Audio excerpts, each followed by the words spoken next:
National Security Ministry is this evening warning parents who allow their children to use the internet without proper supervision. Security Minister Robert Montague says criminals are recruiting new victims online and selling them into slavery, a process known as human trafficking. It's reported that hundreds of missing girls and boys across the country are victims of human trafficking. As the curtains open for Trafficking in Persons Week, the Security Minister is concerned. And the statistics are stark. 45 million persons globally were recorded as being victims of human trafficking in 2016. Robert Montague says Jamaicans should be on high alert.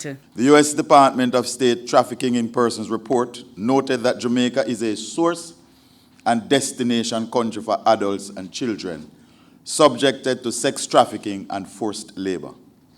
Sex trafficking of our women and children is happening right here on our streets. He says parents should take the warnings seriously, especially as it concerns their children. Know what your child is doing when they're on their phone, tablet, or computer. Know who your children's friends are and know who your children's friends' parents are. You need to know who your child is speaking to. Who they think they are speaking to may not be the same person. Warn them not to give out personal information.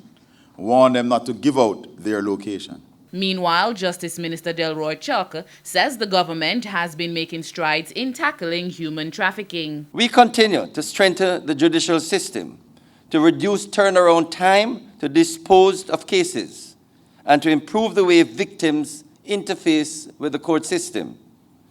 The judge's only trial, which was recently approved by Cabinet, is a step in the right direction and signals that as the state is concerned, human trafficking continues to be a priority. Jeline Pearson, TVJ News.